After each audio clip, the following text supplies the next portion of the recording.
सुबह के नींद अधूरा छोड़ के फिर वो काम में निकल जही।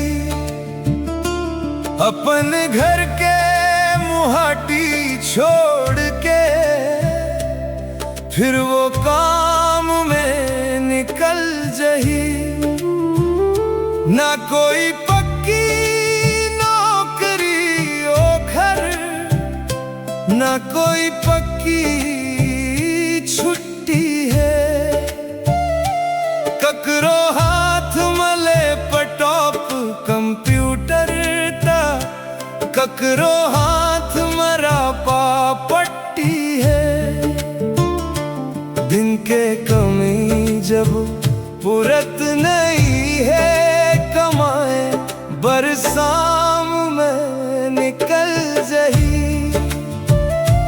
सुबह के नींद